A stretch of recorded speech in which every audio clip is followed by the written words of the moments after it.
Tojikiston prezidenti O'zbekistonga uchib kelgan samolyoti old qismidagi Sadriddin Ayni yozuvi Facebook ijtimoiy tarmog'ining o'zbek segmenti diqqatini tortdi. Va nega prezidentning samolyotida bunday yozuv tushirilgan mazmunida savollar paydo bo'ldi. Xo'p, Sadriddin Ayni o'zi kim? Nima uchun uning Dushanbedagi uyini buzishga harakatlar bo'lgan? Bir vaqtda O'zbekiston hukumatı Sadriddin Ayni Samarqanddagi uyini ta'mirlab, asrab kelmoqda. Bu savollarga javob topish uchun biz Samarqandga yo'l oldik. Sadriddin Ayni millati tojik bo'lgani bilan O'zbekiston fuqarosi. Keyin Sadriddin Ayni O'zbekiston Fanlar Akademiyasining faxriy a'zosi. Bu yerda Sadriddin Aynining hovlisi bo'lsa, shu yerda yashashgan bo'lsa, nimaga qabri bu yerda emas deb. Shuning o'rtada Sharof Rashidov sochlari tepada oq baratning qora jempir bu Sharof Rashidovning studentlik davrlari. Bu yagona rasm. Sharof Rashidov bilan tushgan rasmi.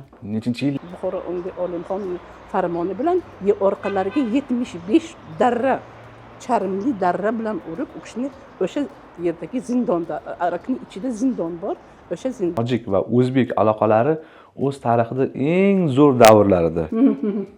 Bilasizmi, Shavkat Miromonovich, bu yerda Emomali Rahmon bordi, keldi, kutib olish. Buni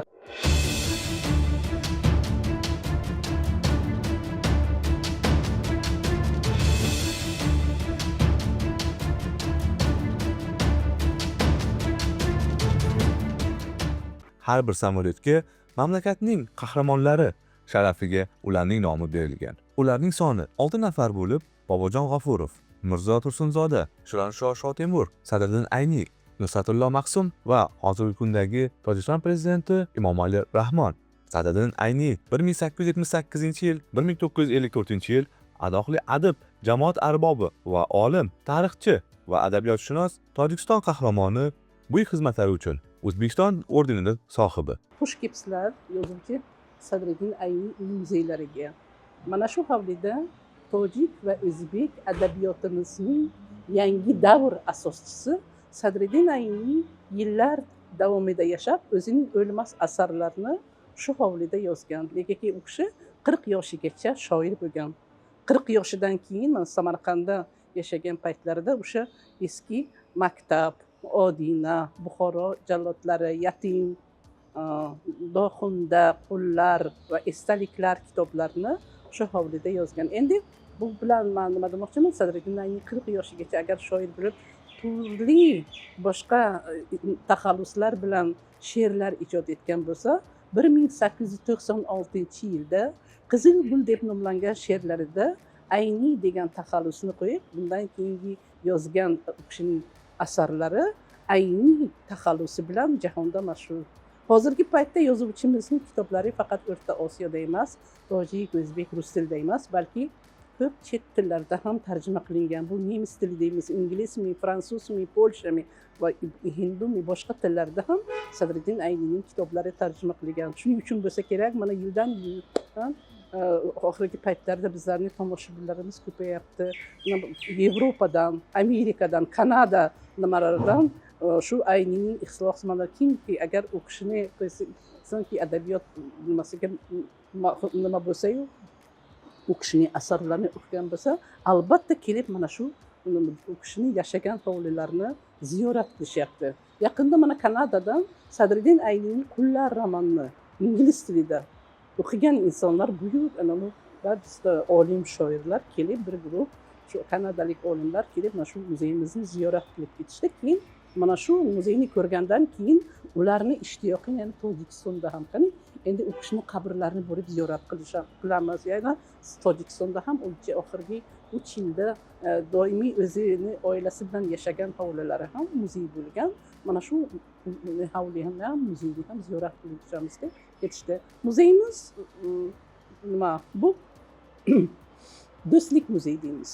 Bu Sadriddin Ayni millati tojik bo'lgani bilan O'zbekiston fuqarosi. Keyin Sadriddin Ayni O'zbekiston Fanlar Akademiyasining faxriy a'zosi. 1951-yilda esa u kishini Tojikiston Fanlar Akademiyasining birinchi prezidenti lavozimida saylashgan. Shuning uchun oxirgi 3 yilda Sadriddin Ayni doimiy Tojikistonda ishlab, o'sha yerda u kishi 15-iyul 54-yilda 76 yoshida vafot etgan. Hmm. Shuning uchun ko'plar so'rashadi, bu yerda Sadriddin Ayniyning hovlisi bo'lsa, shu yerda ishga bo'lsa, nimaga qabri bu yerda emas deb. Shuning uchun men tomoshabinlarga mana shu oxirgi yillarda o'sha mana shu lavozimda ishlab, o'sha yerda keyin ketgan, o'sha yerda ko'mgan va oila a'zolaridan hammalari o'sha yerda vafot etgan. Hozirgi paytda yozuvchimizning qabrlari Tojikistonning Dushanbe markazida o'sha yerda katta park bor, Ayni degan park bor. O'sha parkda ko'milgan va parkning o'rtasida esa Sadriddin Ayniyning kresloga o'tirgan katta haykali bor. Mana bu bannerimizda ana bu haykalning bo'ladi. Ana shu haykal Tojikistonda. Endi bizlarning muzeyimiz esa yozuvchining 90 yilligiga ochilgan. Bu yozuvchining 90 yilligi 1968-yilda bo'lgan. Bir yil oldin mana shu yozuvchining 90 yillik arafasida muzey 19-may 67-yilda ochilgan. Mana muzeyimiz qariyb 60 yildirki, shu tomoshabinlar uchun muzeyning eshigi ochiq. Yozuvchining 1978-yilda esa 100 yilligi nishonlagan edi. Mana shu 100 yillik munosabati bilan bu yerda Samarqandda, mana bu yerda Sadriddin Ayniyning kichkina anavi nimalari marmardan yasalgan byusti qo'yilganki, bu byustning avtori toshkentlik skulptor haykaltarosh Husniddin Xo'jayev bo'ladi va mana shu haykalni esa yozuvchimizning shogirdlari, O'zbekiston davlatining rahbari, u vaqtda prezident bilan atalmagan edi. Mana nima bir ruschasiga aytsak, первый sekretar ЦК КП O'zbekistona deb yuritiladi. Mana shu lavozimda Sharof Rashidov necha yil ishlagan va yozuvchining 100 yilligiga mana shu haykalni o'zlari kelib ustozlarni lentasini ochib kesgan edilar. Mana bu haykalni ham ochganiga qariyb 50 yil bo'lyapti, 47 yil. O'sha rasmlar ham saqlanib qolganmi, kelib Sharof Rashidov ochganlari? Mana shu nimalar arxivlarda bor edi. Hozir men nima demoqchiman, mana bu mustaqillik nimasida, ana koronavirusdan oldin hozirgi prezidentimizning davrida, hozirgi Shavkat Miromonovich davrlarida Shavkat Miromonovich mana muzeylarga, katta tarixiy obidalarga katta e'tibor berib qarorlar, nimalar chiqyapti. Mana shunda muzey nimasi, mana bu muzey, bizning muzeyimiz ham katta remont, restavratsiya bo'lgan edi, 1 yil yopilgan edi.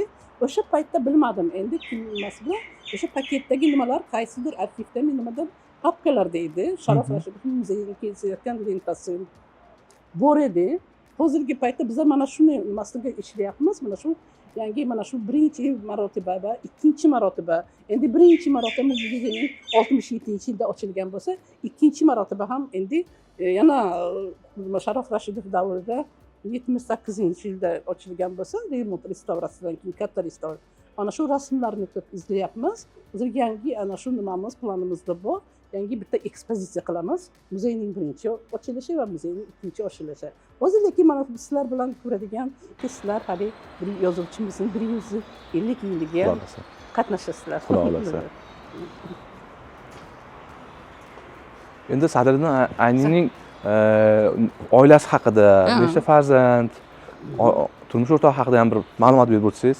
Sadriddin Ayniy asli Buxorolik. U kishi dunyoga kelgan sanalari 15-aprel, mana bizlar erta emas, indinga yozuvchining sizlar shu tug'ilgan kuniga to'g'ri kelib qoldi. Biz shu tug'ilgan kuniga bag'ishlab kelyapmiz-da reportajimizda. U kishi 15-aprel 1878-yilda Buxoroning G'ijduvon rayon Soktari qishlog'ida dehqon oilasiga dunyoga kelgan. Ular 3 ta farzand o'g'il bo'lgan oilada. Yozuvchining Sadriddin Ayniyning nimalari, ota-onalari o'sha 19-asrning oxirida butun O'rta Osiyoda vabo kasali tarqalgan. Mana shu vabo kasalidan ota-onalari birdan 40 kun davomida ham otasidan ham onasidan Sadriddin Ayniy judo bo'lib, u kishi yetimlik nimasini juda ham qiyinchiliklar bilan kechgan. Yozuvchining Sadriddin Ayniyning bolalik davri ham katta bo'lgan 40 yoshigacha hayoti juda ham og'ir kechgan. U yerda u vaqtda Sadriddin Ayniy endi ham tasavvur qiling, 11 yoshli bola, ham o'qishi kerak, ham endi nima oilaning kattasi bu kishi bo'lgan, yana ikkita maydacha 4-6 yoshli bu nimalar ukalari bo'lgan. Bu albatta yosh Sadriddin Ayniyning zimmasiga katta katta mas'uliyat bo'lganki, yuklaganki, buni ham ukalariga qarash kerak edi bu bola, ham o'zi o'qib, ham bu yeb ichishga shu ro'zg'orni boshliq bo'lib qolgan. Shuning uchun Sadriddin Ayni o'sha paytda boylarning xizmatini qilgan. Do'stni do'stlarni qaysisini uyida kitob bo'lsa, o'sha yerda borib pul uchun emas, mana shu kitobni olib o'qish uchun shunaqa katta o'qishda ishtiyoqi katta bo'lgan ekanki, mana shu 1 soat, 2 soat yoki bir kunga kitobni olish uchun necha kun u nimalarni borib xizmatini qilib shu kitobni endi bu bolaga Alloh berilgan bir iste'dod deymizmi, bu hammaga ham beravermaydi. Lekin Sadriddin Ayni qaranglar, mana shunaqa qiyinchiliklar, unaqa 11 yoshli bola o'zini qorinini faqat o'ylaydi. Sen bola kuni kitob o'qadalari bo'lgan. Faqat lekin mana shu nimaga o'qishni ham tashlab qo'ymasdan o'sha eski maktablarda o'qigan. Keyinchalik katta bo'lgandan keyin Sadriddin Ayni Buxoroning markazida kelib, Buxorodagi madrasalarda tahsil olgan. Bu kishi Mir Arab, Hoji Zohid, Badalbek, Olimjon, Ko'kaltosh kabi madrasalarda tanaffusi bilan to 1917-yilgacha tahsil olgan. Endi ko'plar savol berishadi, nimaga endi bir 5 yil o'qiydigan yoki 4 yil o'qiydiganmi, endi shu madrasada 20 yil o'qish zarur ekanmi deb. To'g'ri, bu savol ham o'rinli, lekin men nima demoqchiman, o'sha paytda ham endi madrasada o'qishni o'zi bo'lmagan, qiyinchiliklar bilan necha yil paxta zavodida eng qiyin ishlarni qilib, ozroq mablag' jamlab, keyin 1 yil shuning uchun bo'lsa kerak o'sha Buxorodagi 5 ta madrasa, birdan bitta madrasani nima qilish tegashi ham mumkin edi, lekin Sadriddin Ayni shu avval 4-5 yil ishlab, bitta madrasada 1 yil, keyin yana 3-4 yil ishlab, yana ikkinchi madrasada o'qigan. Shuning uchun 17-yilgacha o'qishni ma'lumotini oliy qilgan. Va sizlar tarixdan nimalar xabarlaringiz bor. 1917-yilda esa Buxoroga mana shu rus qo'zg'olonining nimalari kirib keladi, mana shu 17-yilda g'alaba qozonadi va Sadriddin Ayni o'sha davrda endi yosh buxoriylar, yosh ishbilarmonlar shu endi ular yangicha fikr, yangicha talqin, endi feodal davri, kapitalizm davri ularni joniga ketganligi, hamma ham dunyoga keladiki, yaxshi yashashni, yaxshi xohlaydi. Shuning uchun o'sha sanoqli boylarning nimasida kambag'allar juda ham ko'p bo'lgan. Sadriddin Ayni ham mana shu kambag'allarning bittasi bo'lgan va mana shu rus Amir Olimxonga qarshi chiqishlarda mana shu nimalarga ishtirok etgan deb ayblanib, o'shaning amirning odamlari Buxoro Olimxon farmoni bilan orqalariga 75 darra, charmli darra bilan urib, o'sha yerdagi zindonda, Arakning ichida zindon bor, o'sha zindonga tashlagan. Va 10-aprelda shu zindondan o'qishni ozod qilinib, o'sha Buxorodan sal nimaroqda Kogon kasalxonasi bor. Mana shu kasalxonada Sadriddin Ayni qariyb 2 oy tabobat qilingan va albatta o'sha tabobat qilgandan keyin o'sha kasalxonadan chiqqan paytlarida u kishi endi o'zining tug'ilgan joylari Buxoroda qaytish xavfli bo'lgan. Shuning uchun bo'lsa kerak, mana shu o'sha davrda Samarqandda ham jadidlar deymiz, yangi mana shu yosh endi hozirgi zamonimizni orzu qilgan insonlar bo'lganki, hamma teng huquqda yashasin, kambag'al bolalari ham nima olsin, shu maktablarda o'qisin deb ana shu g'oyalarni nima qilgan insonlarimiz bu yerda Samarqandda ham ko'p bo'lgan. Mana men o'qishimcha bo'yicha bitta tarixiy joyga aytishganki, Sadriddin Ayni Samarqandga kelgan paytida Mahmud Hoji Behbudiyning shogirdlari Ismatullo Rahmatulloyev Sadriddin Aynini qarshilab olgan. Bu nimadan dalolat beradi? Demak, bular hammalari chambarchas Buxoro, Samarqand, ana nimalari chambarchas bog'liq bo'lib, bu kishini mana shu qabul qilib, o'sha Sadriddin Aynining endi qo'lida hech bir dirham ham yo'q ki bu yerda kelib bir ijoradan bir yashaydi. Shuning uchun u kishi avval do'stlarnikida yashagan, keyin Samarqandda chop etilgan o'sha davrdagi turli gazeta va jurnallarda Sadriddin Aynining she'rlari, ilmiy maqolalari chop etilgan va ana shu mablag'lardan gonorar deymiz, mana shu pullardan oz jamlab, mana shu biz bilan turgan hovlida ham Sadriddin Ayni avval ijarada yashagan. Bu hovli esa Samarqandlik bir boy Komilboyning hovlisi bo'lgan. Mana shu hovlida Sadriddin Ayni avval ijarada yashab, keyinchalik sotib olgan. Endi Samarqandda u kishi kelganlarida 40 yoshda bo'lgan. Shuning uchun mana shu 40 yoshdan keyin Samarqanddagi mana shu kishining yaqin jo'ralari deymizmi, yaqin do'stlari deymizmi, u kishini mana shu Samarqanddagi ayolning qizimiz Salohat Ayniga uylantirib qo'yganki, bu kishi Salohat Ayni juda ham oqila, inson bo'lgan va kitoblarni nima arab tilidagi kitoblarni ham mukammal o'qib, nima bilimlari kuchli bo'lgan. Shuning uchun bo'lsa kerak, mana shu Sadriddin Aynining ham ayni bo'lib dunyoga mashhur bo'lgan nimasida u kishini ayolini ham hissalari bor. Negaki har bitta kitobni yozgan nimasida Sadriddin Aynining ayollari avval o'qib, nima qilib, fikrlarini aytib, keyin u nashriyotdan yoki muharrir bo'lgan ekanlar-da. Demoqchiman, mana shunaqa suratlari ham bor. Va albatta birgalikda yashagan paytlarida u kishining shu hovlida 3 ta farzandlari dunyoga kelgan. 2 ta qiz, bitta o'g'il. Katta qizlarning ismi Xolida, o'g'li esa Kamol va ikkinchi qizlari Lutfiya. Endi ular mana shu Samarqanddagi o'rta maktabni bitirgan va keyinchalik o'zlarining o'qishlarini davom ettirish uchun Rossiyaga borib, Moskva, Leningradda o'qib, o'sha joylarda o'zlarining nomzodlik dissertatsiyalari va hattoki doktorlik dissertatsiyalarini ham Rossiya tomonidan himoya qilingan. U kishining qizlari Xolida esa o'sha nima filolog bo'lgan. Shu nomzodlik dissertatsiyalarini Moskvada yo'qlagan.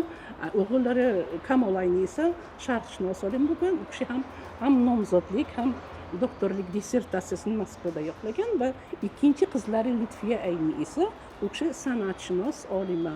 U kishi Piterda endi Leningradga o'qib, o'sha yerda nomzodlik dissertatsiyasini yo'qlagan.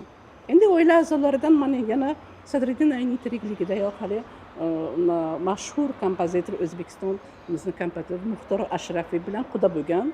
Muxtor Ashrafiyning qizini u kishi Kamol Ayniga kelin qilgan. U kishi muqaddima, Ashrafiy muqaddima ismlari bo'lgan. Men ularni ko'rganman. Hammalarini Kamol Ayni, Xolida, Lutfiya, muqaddima, Ashraf hammalarini ko'rganman. Hozirgi paytda ular hayotdan ko'z yumgan bo'lsa ham, o'tgan bo'lsalar ham, lekin ularning farzandlari bu yerda kelib ketishadi. Endi Sadriddin Aynining nabira-yu abiralari Tojikistonda, Dushanbeda yashaydi. Kamol Ayni, Lutfiya Aynining nimalari, qizlari, o'g'illari mana shular kelib turishadi. Muqaddima Ashrafiy ham Leningradda o'qigan, u kishi ham san'atshunos olima bo'lgan va o'zining nomzodlik san'at haqidagi nomzodlik dissertatsiyasini Leningradga himoya qilganman. U bilan nima demoqchiman? Sadriddin Ayni mana shunaqa hayotda nima bo'lgan paytda ham qizlar u davrda endi qizlarimizga o'zing musulmonchilikda menga ham maydaligimda ota-onam qiz bolani oliy yurtishiga uncha xush ko'rmagan.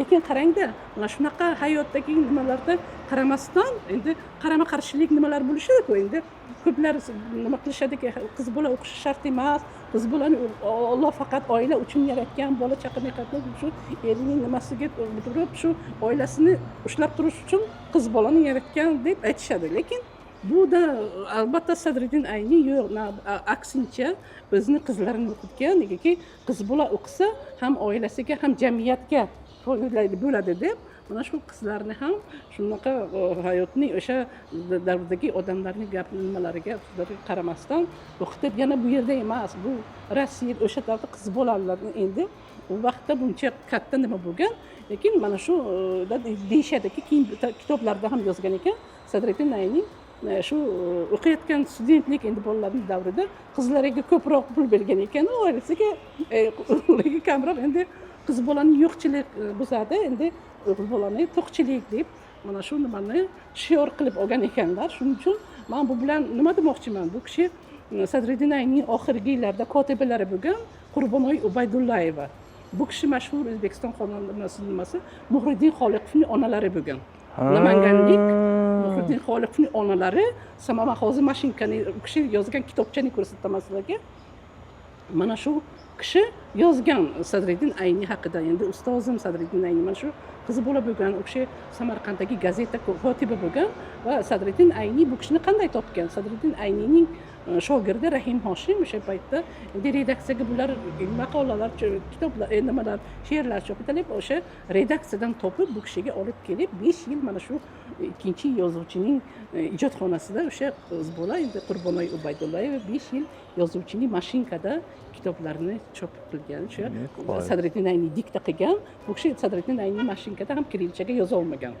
Shuning uchun kirilchaga shu Qurbonay Ubaydullayeva yozib, keyinchalik shu Qurbonay Ubaydullayeva hozirgi paytda birta Sho'lai Jovidon o'chmas endi nima deymizmi mana shu nimasi xotiralarimi? Ha, ana shuni chiroyli qilib yozgan Sadriddin Ayni haqida men bu bilan nima demoqchi edim, mana shu Sadriddin Ayni oilasiga qanday mehribon ham ota, ham bolalarning farzandiga judayam o'ta bu kishi shunaqa madaniyatli inson ekanlarki, hattoki o'g'illarimi yoki qizlarimi biror nojo'ya ish qilib qolsa ham bu kishi hazil tariqasida urushmasdan mana shunaqa nima qilib aytgan ekanki, ular shu qilgan gunohlardan uyalib qolgan ekanda. Shuning bir marta mana shu Kamol Ayniga ham qanaqadir nima bergan, u kishi noto'g'ri adresga borib nima qilgan, shuni tanbeh bergan.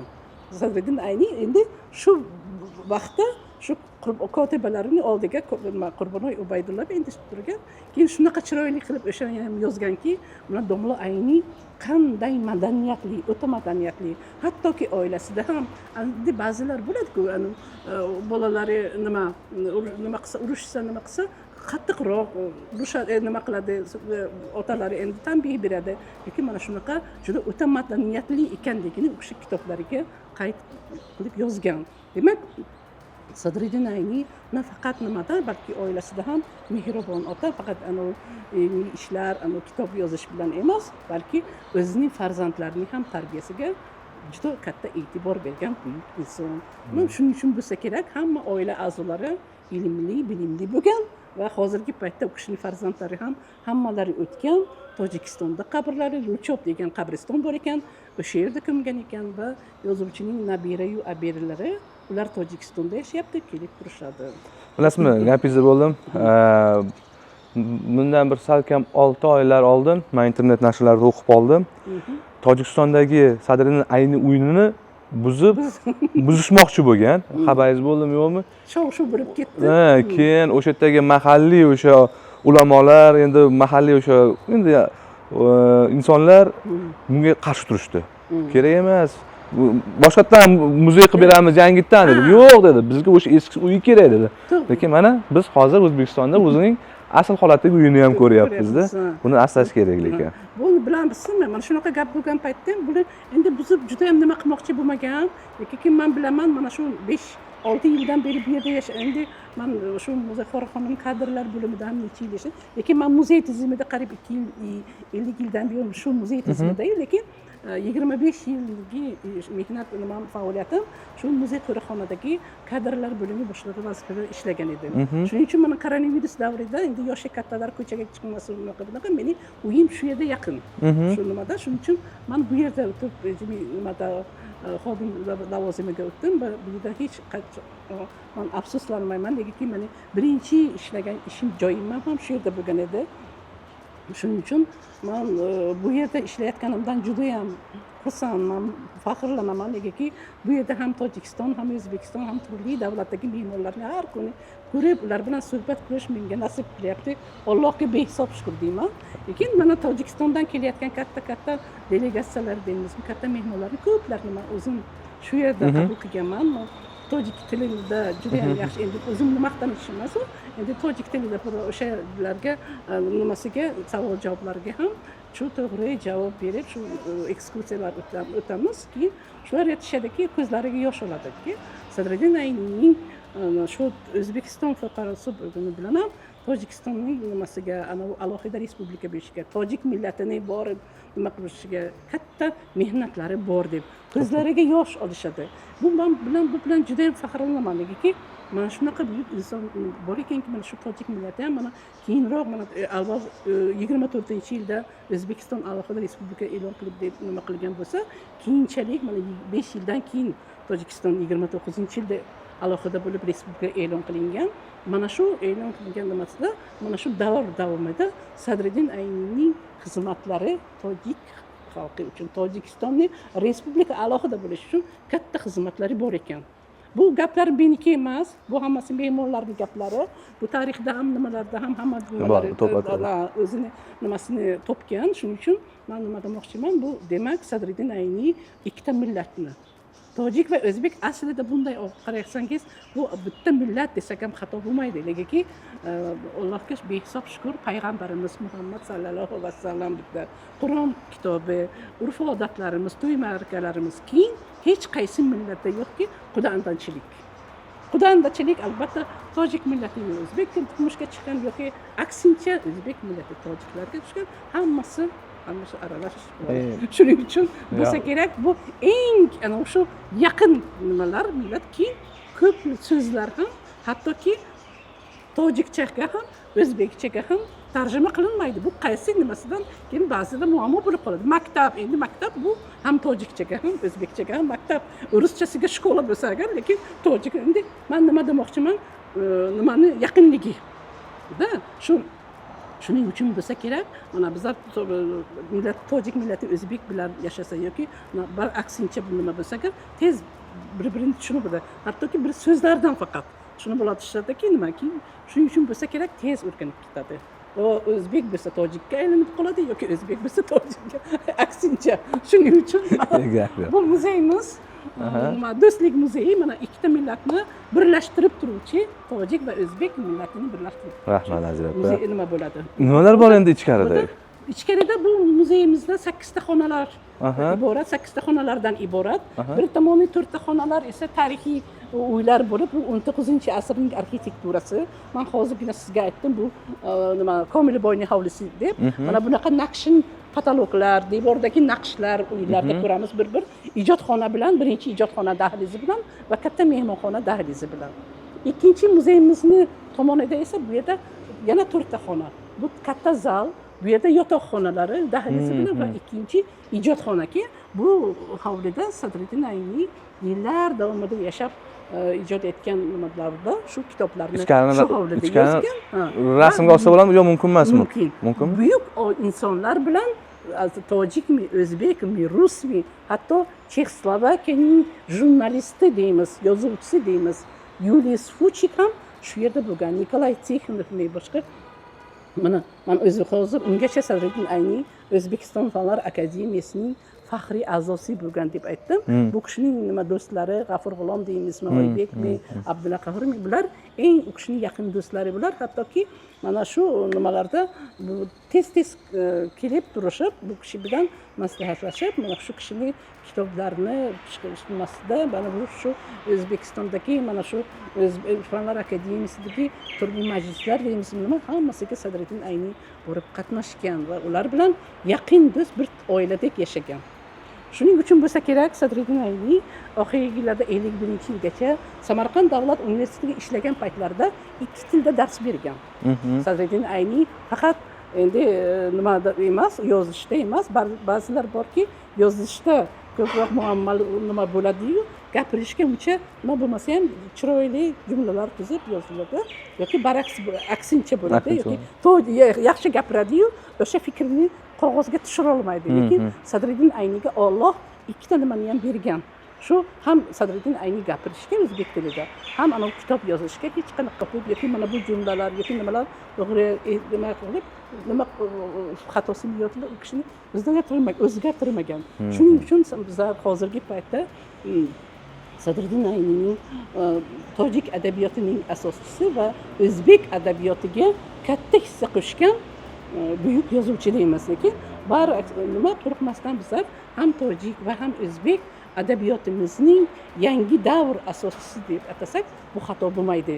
Bu universitetda 2 tilda dars berishni ham o'zi bo'lmaydi. O'sha paytda endi hali bunaqa texnika, bunaqa uncha rivojlanmagan davrda bo'lsa ham endi sobiq Soyuz davrida Sadriddin Aynining shogirdlari ko'plari o'zbek bo'lgan. Mana shu haqda men sizga hozir nimani boshida aytdim, Sharof Rashidov deymizmi, Saydulla Mirzayev deymizmi, rahmatli, hattoki Toshkentda Saida Narzullayeva edilar, mening ilmiy ishim rahbari edilar, rahmatli u kishi.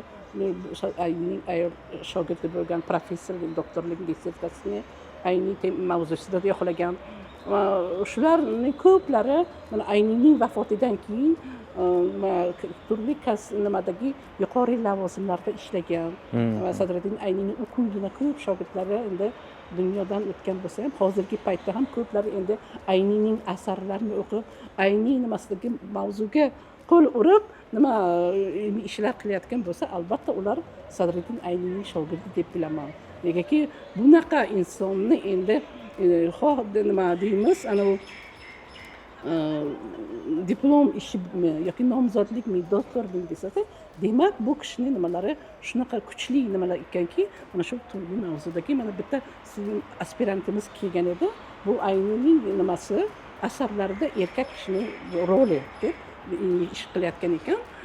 Shunda men bizning muzeyimizga yaqinda ketishida men 2-3 marta u kishiga yordam berib endi mana yordam deyishadi ekskursiyalar agentligiga tasavvur ko'rib keyin menga mana shunaqa muzeyda shu Ayniyning suratini qo'l oldi suratini so'ragan faqatni endi hadya qilib ketganda mendan bu muzeyimizga nima sovg'a bo'lsin mana shu Ayniy mavzusida men ish qilyapman shu bir muzeyning eksponati sifatida deb sovg'a qilib ketishdi. Bu bilan nima demoqchiman hozirgi kunda albatta yozuvchimizning asarlari shu nima turli agar nimalarda tarjima qilinib chop etilayotgan bo'lsa ularning hech bo'lmasa bittasi bizning muzeyimizga kelib tushadi. Mana bizlar mana shu 5 yil davomida ko'p Tojikistondan boshqa nima hattoki yaqinda bitta nemis namamiz Ayniyning nemischaga yozilgan she'rini hali Sadriddin Ayniy tirikligida chiqqan nemis tilida 53-yilda nima chiqqan kitobini kelib muzeyimizga sovg'a qilib ketishdi. Bu albatta nimadan dalil bu Sadriddin Ayniy demak faqat mana shu o'zbeki tojik emas balki turli mana shu Yevropadagi nimalarimizga ham xizmatlari odamlar nima qiladi yaxshilik qoladi shu endi mana shu Chexoslovakiya bilan yana nima buni bitta misol olib kelmoqchiman sizga Chexoslovakiyaning yozuvchisi Yuliy Suchik nima degan Sadriddin Ayniy faqat sizning yozuvchingiz emas u bizning ham yozuvchimiz deb aytdi. Hayot endi bir xilda haqiqatan hamda bo'yi kambag'al u tarixiy o'sha davrda hozirgi vaqtda ham bir xil. Shuning uchun bu endi shu buyuk insonlarni Chingiz Aytmatov deymizmi, boshqa shoir yozuvchi G'afur G'ulom deymizmi, bu boshqa shoir Oybek Domla Oybek deymizmi, hammalari shu Sadriddin Ayniy haqidagi so'z durdonalari deymiz. Endi Ayniy nimasidagi o'zlarining shaxsiy fikrlarini shu tarix zarbatlarida yozib ketishganki Ayniy shunaqa inson edilar, Ayniy Sadriddin Ayniy shunaqa nima edilar deb. Shuning uchun mana shu ko'p nimalari ham mana shu faqat shu kishini yozgan shu nima deymiz taassurotlar kitobi bor-ku. O'sha taassurotlar kitobi bo'yicha ham bitta ilm qilish mumkin, ish qilish mumkin. Da endi bunday olib qarasang ko'p buyuk insonlar mana men o'zim davomida katta remont restavratsiyadan chiqarildi. Bunda albatta respublikaning byudjetidan prezidentimiz katta mablag' ajratdilar. Bu uylarni mana hozirgi men bitta savol bergan savolingizga Tojikistondagi muzeyni buzib nima qilmoqchi ekan deb mana bu yerni shuning uchun asl holatini ushlab turish uchun bu yerda mana shu katta pulda bu muzeylarni bu yerdagi eski nimalarni yig'ib yangi bir chiroyli bino qurish mumkin edi. Lekin Sadriddin Ayniy bunaqa uylarda yashamagan. Shuning uchun asl holatini saqlab qolish uchun shunaqa katta mablag'ni byudjet respublikaning byudjetidan bizning muzeyimizga ajratib 1 yilda 1,5 yilda bu yer katta remont restavratsiyadan chiqarildi va muzeyimizning birinchi hovlisida endi mehmonlar uchun asosiy kerakli endi hojatxonalar ikkita hojatxonalar qurdi qo'shimcha. Bu yerda mana shu devorlarni boshqa nimalarni kraska deymizmi restavratsiya nimadagi o'sha davrdagi mos o'sha nimalarni shu katta nimalarimiz ustalarimiz qurilish nimalari ishlab bu yerda o'sha holatini saqlab qolib mana shu tomoshabinlarga yaqqol shu nima endi ilhom baxsh qiladigan endi ular yangi binolarni ko'rish uchun emas mana shunaqa tarixiy joylarni ko'rish uchun keladi. Shuning uchun mana shu muzeyimiz mana shunaqa nimalarga talabiga hozirgi zamon nimasiga talabiga javob bera oladi deb o'ylayman. Negaki buni o'zi bo'lmaydi. Bu katta pul ozgina pul bu yerda remont nima bo'lmagan. Shuning uchun bu albatta gap pulda ham emas, bilasizmi, gap xohishda. Yo'q, men O'zbekiston davlatimizda mana shu Samarqand o'sha paytda hokimliklarga, Samarqand viloyat hokimi, shahar hokimiyatlariga nima shu remont davrida kelib turib, hammasini bosh-qosh bo'lib, ana shu nima qanaqa ish jadallashtirib tez bo'lyaptimi, qanaqa endi bo'lmasa pul bo'lsa ham ba'zida ustalarimizni ko'rib bilasiz-ku, tashlab qo'yishadi, falon nima stroy material bir nima bitta g'isht yetmasa ham yoki 1 kilo ana u sement yetmasa ham 3-4 kun nimasini ishini cho'zilib o'tiradi-da. Bunaqa holatlar bo'lmagan, ular negaki kontrolga olgan. Shuning uchun mana shu nimadan foydalanib, mana shu o'sha davrda endi nima shu qurilish nimasida ishtirok etgan, rahbar bo'lgan, qaysi endi o'z hissasini qo'shgan insonlarga ko'plari endi rahmat deb tomoshabinlar mana shu rahmatlarni men yetkazmoqchiman. Albatta bu bunaqa so'zlarni eshitish bu muzey xodimlari uchun katta baxt. Negaki har bir inson borki, ishlayotgan joyni avval ish joyini sevishi kerak. Keyin mana shu ishlayotgan joyni qanaqa nimaga ega bo'lganligini agar siz his eta olsangiz, o'zini baxtli inson deb bilasiz. Men hozirgi paytda turli mehmonlar bilan shu o'zbekchami, tojikchami, ruschami, masalan, juda zo'r gapira olaman deb men o'zimga katta baho bermayman, lekin albatta o'z nimamdan kelib chiqqan holda harakat qilaman o'sha mehmonlarimiz bu yerdan xursand bo'lib ketishiga. Chunki bu dargoh aytishadi-ku, bitta kinoga aytgan-ku, bu dargohdan hech kim norozi bo'lib ketish kerak emas deb. Shuning uchun tomoshabin ham kiryaptimi, albatta xursand bo'lishi kerak. Lekin ba'zi tomoshabinlarimiz bor, juda ham kaprizli, juda ham nima bo'lishadi. Hali nima qilmasdan kelib nima mana bizlar bilet oldik. Nima bu nima endi 5000 mahalliy fuqarolarga uncha qimmat emas, 5000 hozir. Xorijliklarga biletimiz 25000. Endi mana shu 25000 dan Tojikistondan, Qozog'istondan, Qirg'izistondan keladimi? Masalan, endi aytib beringlar ichida yoki bo'lmasa nima desa agar ekskursiyaga bo'lmasa alohida pul to'lash kerak. Lekin baribir men harakat qilaman.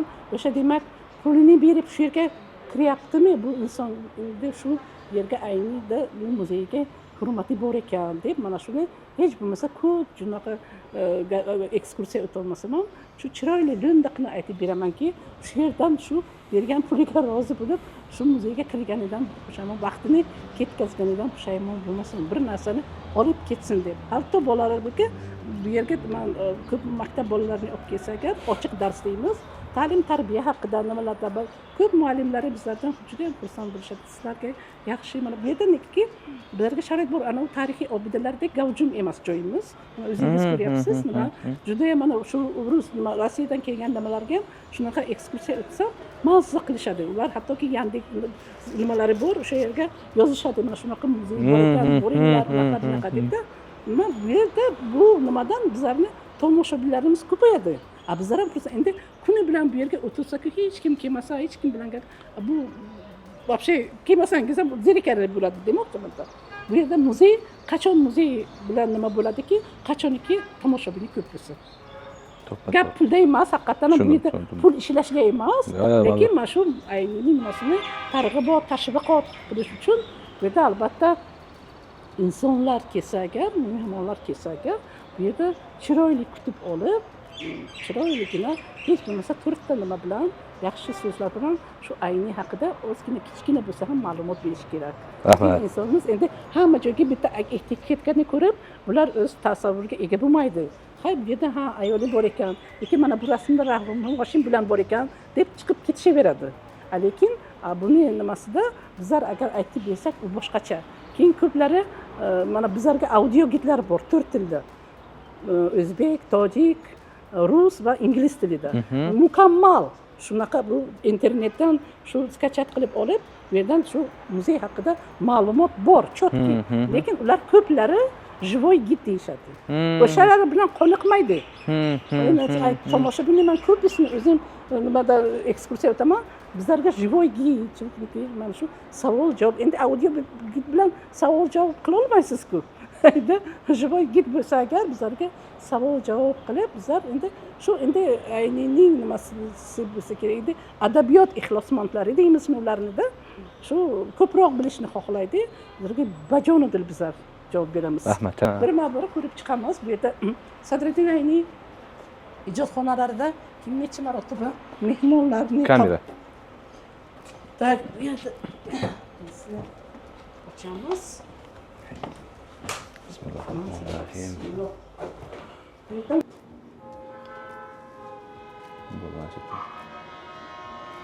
Qalamdon turibdi, u yerda elektr lampa, ana bu devoriy shkaflarda aynining kitoblari turgan. U ko'plari deraza deb o'ylaydi, u ko'pga bo'lingan nimalar, u kitoblar uchun shkaflar, devoriy shkaflar.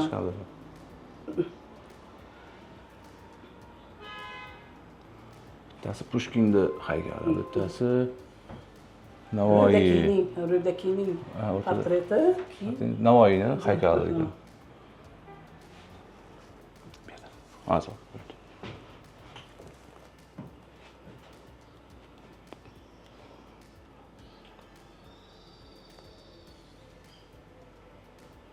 Uy muzeyida Sadriddin Ayniyning yashash xonalari va ikkita ish xonasi saqlanib qolgan.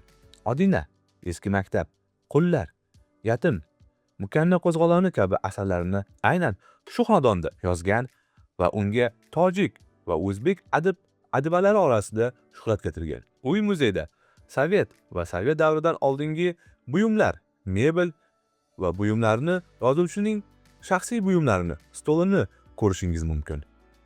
Naqshinkor deb ataladigan bir xonaning burchagida singan sandal joylashgan. Qo'shni dam olish xonasida esa G'ofur G'ulom, Abdurauf Fitrat, Hamza Hakimzoda Niyoziy, Abdulla G'ani Mirtemir, Usmon Nosir, Hamid Olimjon kabi mehmonlarni va ba'zan aynikidan tunab qolishga keladigan boshqa mashhur shoir va yozuvchilarni qabul qilgan. Uyning hovlisida Aynining o'zi ekkan daraxtlar o'sib yotibdi.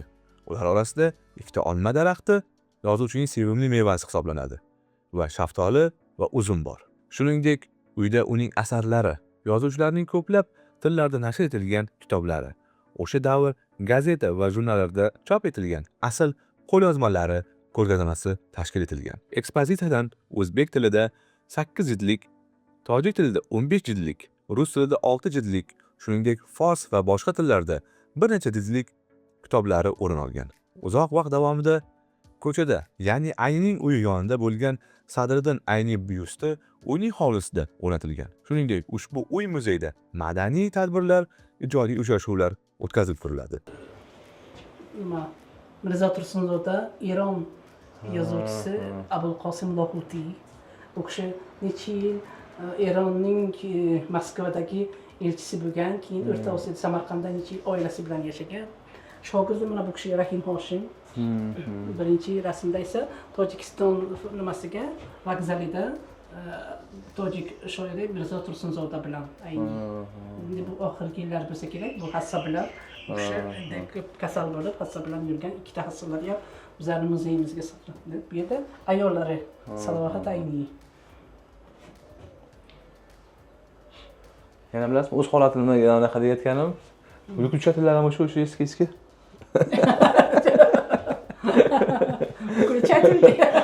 Endi xayr sog'liqlarni elektr tekshirmadan yaqinga. Lekin hammani yana bitta nimani aytmoqman, bu yerda Sadriddin Ayni o'z oilasi a'zolari bilan Tojikistonda ko'chib ketgandan keyin bu hovlini sotmagan. Bu hovlini sotganda esa yozyapsan-ku, muzey qilish qiyinroq bo'laydi. Chunki bu yerda Sadriddin Aynining ayolini qarindoshlari yashab turgan. Bu muzey tashkil qilingunga qadar. Muzey keyin yozuvchining 13 yildagi vafotidan keyin Sadriddin Ayni agar 76 yoshda o'tgan bo'lsalar, bu Sadriddin Ayni qariyb 90 yilga 13 yil bo'ladi. 13 yildan keyin muzey ochilgan. Bu yerda keyin davlat ularga pul va nima berib, ularni rozi qilib, keyin bu yerni muzey qilgan. Bu muzeyni tashkillashtirishda endi tashib bo'lgan paytda ham bu Sadriddin Ayni ko'pgina mana bu katta mebellarni, nimalarni olib keta olmagan. Endi o'sha paytda transport juda ham qiyin bo'lgan. O'zlari endi mayda chudalari bilan o'tgan bo'lsalar, ko'p mebellari shu yerda bo'lgan. Keyin muzeyni tashkil qilayotgan paytda endi remont, restavratsiya nima qilgan. Endi muzeyni ochsa eksponat, mayda eksponatlar yo'q.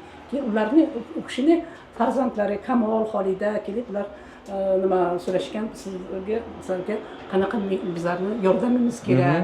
deb o'sha kishi ular keyin aytgan muzey tayyor bo'ldi, mana katta mebellar va nimalari bor, lekin mayda chuda nimalar eksponatlar ular hattoki keyin Sadriddin Ayniyning kiygan kiyimlarigacha bizlarning muzeyimizga berishgan.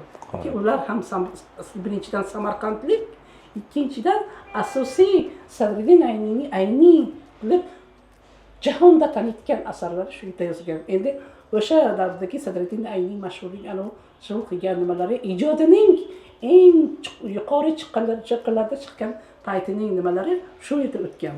Shuning uchun asosiy muzey shu bo'lsin deb bizlarning hozir mana bu bitta siz hali ijodxonani ko'rgan bo'lsangiz, keyingi o'ylarda ham ko'p mayda chudalar, ko'p ana katta nimalar ham eksponatlar ham ayni davrida bo'lgan. Original deymiz, ana shunaqa eksponatlar saqlangan. Muzeyimizning 99% desam xato bo'lmaydi. Original eksponatlar bilan nima bo'lgan. Ba'zi endi 100 yilga yoki ba'zi shunchaki nima olib kelgan sovg'alar Toshkentdanmi, Tojikistondanmi olib kelgan sovg'alar endi bu yordamchi eksponatlar bo'ladi. Albatta OKP bo'lmaydi, lekin keyinchalik olib kelgan lekin bizning muzeyimizga Sadriddin Ayniyning o'zining davrida bo'lgan, o'zi vaqtida ishlatilgan eksponatlarimiz juda ham ko'p. Shuning uchun bo'lsa kerak muzeyimiz mana shu eski o'zida Sadriddin Ayniyning davridagi eksponatlari bilan ham qiziqroq bo'lsa kerak. Bo'ldi. Naziya aka, keyingi xonalarni ko'rsatamiz. Kamdan kam bo'ladi-da. Endi mana bu 15-mi, 16-8 asrlarda o'tgan nimalarni eksponatlari почти nima bu kishi endi 20-19 Doxunda romani, Qullar romanlari o'rtada turibdi. Odina povesti, Buxoro jallodlari povesti va oxirgida esa Esdaliklar kitoblari 4 tomdan iborat bo'lib, bu 4 ta tomni ham shu yerda yozgan. Buxoro jallodlari nima haqida endi ma'lum? Bu o'sha davrdagi Buxoro jallodlari endi feodal davr, kapitalist davridagi endi o'sha qanaqa insonlarning juda ana hozir ham sudlanib jabrlanuvchi bo'ladi-ku. Shunaqa nimalarni endi o'sha paytda ham keyin hozir endi o'ldirish nimasi keyin olib tashlandi.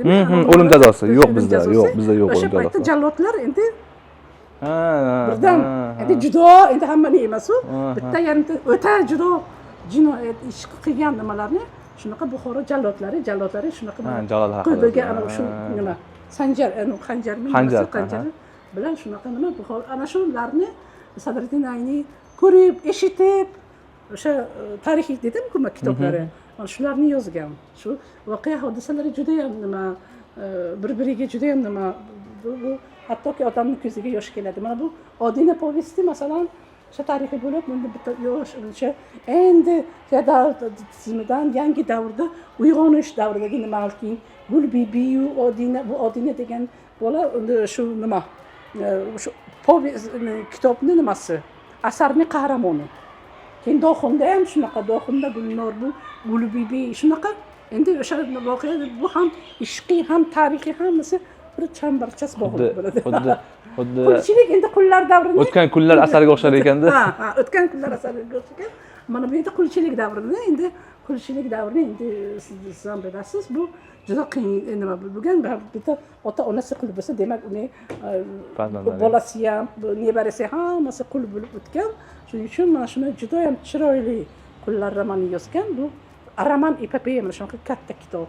Mana shu kitobni men aytdim sizlarga, Kanadadagi nimalar internetdan o'qib kelib, muzeyning shu yerda qani o'sha qullar mashhur kitobini qayerda yozgan ekan deb muzeyimizni tomosha qilib ketishdi. Bu Doxunda ham shunaqa eski maktab, bu endi tarjima holli desak bo'lmaydi. Ayni o'sha eski maktabda bolalik davrini chiroyli qilib qanaqa mullasi qilgan. Hattoki u kishi men 4 yosh edim, 4 oylik edim, 4 kunlik edim, 4 haftalik edimki shu maktabga bordim. Otam Laylik Padmosga nima qilib o maktabga olib borgan edi. Ana shulargacha shunaqa qiziq fraza jumlalar borki, mazza qilib o'qiysiz. U yerda endi bularni endi bolalarga qanday agar shu nima qilsa, darsini tayyorlab kelmasa qanday jazo berishgan himchalari bilan ben o'sha tanaffus davridagi bolalarcha ana o'sha turli o'yinlarni yozib o'tgan. Bu eski maktab kitobidagi Sudxo'rning o'limi men aytdim sizga, Sudxo'rning o'limi bu eksponat shunda endi faqat bu tarafda uje mumkin emas-a? Bu endi bu yerdan bu to'rtta uy. Aha. Zal bor ko'ramiz hozir. Aha. Zalda ham turli tarixiy fotosuratlar bor. Bo'ldi. Bu yerda keyin Sadriddin Aynining yotoqxonalari, yotib dam oladigan joylari bo'lgan dahlizi bilan va ikkinchi ijodxonalari ko'proq nima eng chiroyli uyimizni ko'ramiz. Bo'ldi, qaysi siz Sadriddin Aynining mehmonxonasi. Bo'ldi, siz bizni ko'rsatsangiz. Bu o'zbekchilik nimasini nima pechkasi, bu sandali. Ha, bo'ldi. Tarixiy. Buni avvalgi Soyuz davrida bizlarga Pribaltika, Estoniya, Litva, Latviya nimalar mana shu sandalini ko'rish uchun kerak edi. Juma kunlari bizlarning nimamiz, muzeyimiz faqat mana shu nima deymiz, mana shu tur poyezd kelaydi. Shu kunlar bir kuniga 20 ta gruppa, 25 ta gruppalarni bizlar qabul qilaydik.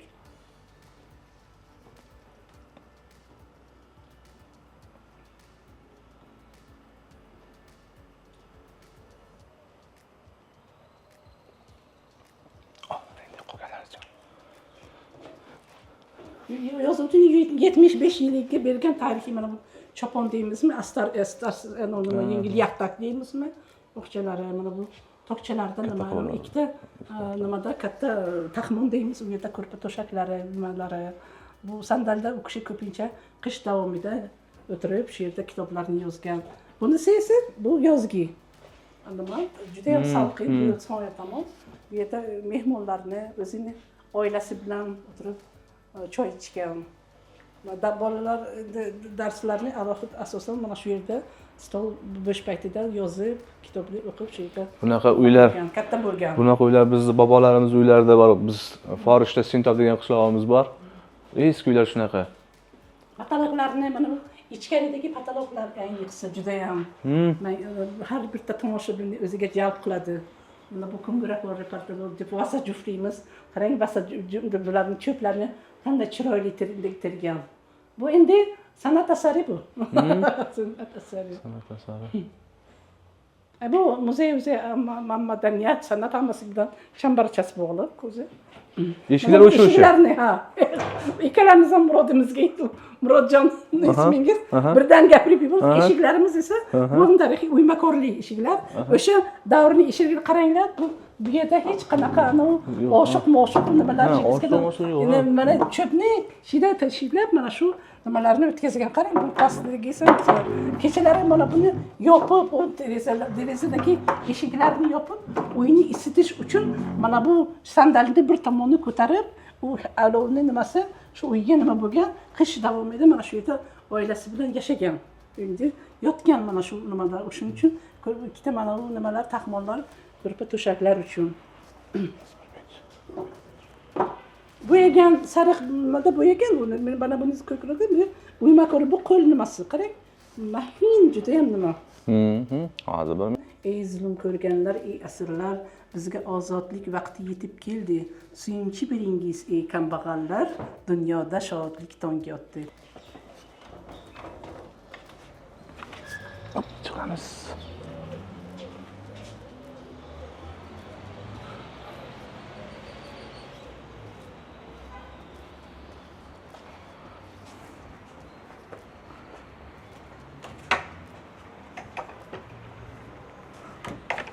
Bismillahirrahmanirrahim. Mana haqiqiy endi muzey. Endi bu yerda bizlar yozuvchining Samarqanddagi hayoti bilan tanishamiz. Bu yerda ikki tilda ozgina mukammal tarjima yozilgan bo'lsa, pastdagi tekstlarimiz Sadriddin Aynining vafotidan keyin ikkita respublika prezidentlarini Sadriddin Ayniga berilgan medallarning, ya'ni unvonlarning matnlari turibdi. Bu 97-yilda Tojikiston Respublikasining prezidenti Sadriddin Ayniga Tojikiston qahramoni degan unvonni berilgan bo'lsa, 2001-yilda birinchi prezidentimiz Islom Abduganiyevich Karimov davrida Sadriddin Ayniga buyuk xizmatlari uchun ordeni berishgan. Bu ordenni bu mustaqilligimizning 10 yilligiga, bu 2001-yil berilgan, bu 97-yilda Tojikiston qahramoni shu nimalarning orden unvonlarning tek ikkita tilda tekstlari turibdi. Mana bu endi sizlar bilan bu zalda yozuvchimiz Samarqandda kelgan davrida qayerlarda ishlagan, kimlar yaqin do'stlari bo'lgan, u kishining yozgan qo'lyozmalarining fotonusxalari, Sadriddin Ayni mana shu barcha mana bu internetda joylashgan nimalari hammasi u kishining qo'lyozmalari. Bu Samarqanddagi chop etilgan o'sha qutilish deymizmi, mehnatkashlar tovushi deymizmi, mana shu gazeta jurnallar nimalarining fotonusxalari, eski maktab nimasi povestining fotonusxasi, Sadriddin Ayni bolalar darslik kitob yozgan va o'rta maktabda o'qituvchilik qilgan. Mana bu Samarqanddagi eski mana shu nima bino, bu maktab binosi bo'ladi. Bu yerda o'qituvchi va o'quvchilarning bilan birga o'rtada Sadriddin Ayni, shu davrda Sadriddin Ayni maktabda ishlayotgan paytlarida Tasib Usibyon darslik kitobini yozgan. Bu ana fotonusxasi Tasib Usibyon bu kitob bolalar o'rta maktabdagi bolalar darslik kitobi bo'ladi. Samarqanddagi jadidlar deymiz, jadidchilik tizimida Sadriddin Aynining eng yaqin do'stlarining foto suratlari turibdi. Bu yerda Sadriddin Ayni birga o'rta maktabda, gazeta, jurnallarda, hattoki musiqachilar, musiqa nimalari Sadriddin Aynining yaqin do'stlari bu yerda bo'lgan. Bu yerda Ustoz Shodiy, Ustoz Hamdi va Hoji Abdulaziz Abdurasulov. Bularning ayrimlarining nimalari hozirgi paytda muzey bo'lgan. Mana Samarqandda hozir Hoji Abdulaziz Abdurasulovning uy muzeylari bor, Mahmud Xoja Behbudiyning uy muzeylari bor, shaxsiy muzeylardan Said Rizo Alizodaning vokzal tomonda muzeylari bor, Ismatullo Rahmatulloyevning mana bu chorrahada muzeylari bor. Bulardagi ayrim shu Sadriddin Aynining jadidchilik davridagi do'stlarining foto suratlari bilan bo'lsa, bu yerda o'sha davrda yozilgan Sadriddin Aynining Hurriyat marshi she'riga musiqasini Hoji Abdulaziz Abdurasulov bastalagan. Mehnatkashlar tovushi nimasi gazetasining mana bu yerda mehnatkashlar tovushi skobkaning ichida Golos Trudящих deb bu forscha arabcha nimasi grafikasida o'zbek tilida chiqqan gazetaning foto nusxasi. O'sha Hurriyat marshi o'sha paytda juda ham mashhur o'zbekistonlik she'ri bo'lgan. Ey zulm ko'rganlar, ey asirlar, bizga ozodlik vaqti yetib keldi. Suyunchi biringiz ey kambag'allar, dunyoda shodlik tongga otdi. Bu albatta hozirgi zamonimizning mazza qilib siz bilan yashayotgan davrimizning eng birinchi nimalari bo'ladi. Bu xuddi Hamzaga o'xshatdim she'rlari. Ha, endi baribir Hamzaga o'xshatdim, lekin baribir Hamza Hakimzoda ham qaysidir bitta narsani aytib o'tmoqchiman-da, endi bilmadim, har bitta nima insonni jamiyatda o'zining o'rni, o'zini nima bitta aybi bilan aybsiz Alloh Parvardigor. Boshqa hammamizning minus plus tomonimiz bor. Lekin kimnidir ba'zida biz burtirib nima qilamiz u aybni, bu aybni nima qilish uchun bitta qora qilish uchun oson juda ham nima. Mana qancha nimalarimiz, begunoh odamlarimiz shu repressiv nima bo'lganda, shu ko'plari mana hozirgi paytda oqlanib nima bo'ldi. Lekin men nima demoqchiman? Mana shular mana shu insonlar bor ekanki, mana bugungi hayotimiz, ular o'zini jonini ham ayamagan, o'zini joni o'zi ko'zimga ko'rinmagan. Mana bu bizlarning hozirgi hayotimizda qancha odamlarimizni qurbon bo'lganda o'zi. Shuning uchun buni albatta nima qilish kerak emas. Ba'zida bizlarga tomoshabinlar keladi-yu, bir kishini agar o'sha paytda qoralangan bo'lsa, bir nima qilgan bo'lsa, o'sha aybdan nima bu o'lgan odamning, insonning orqasidan gapirish yaxshi emas. Mana u kungina Sharof Rashidovni ham qancha nima qilib hozirgi paytda oqlanib nima bo'lib turibdi. Endi mana o'sha davrda shunaqa mehnat qilgan insonlarni qadr to'g'ri, hamma ham xato qiladi. Yo kamchiligi bo'ladi yoki majburlikdan nima bo'ladi.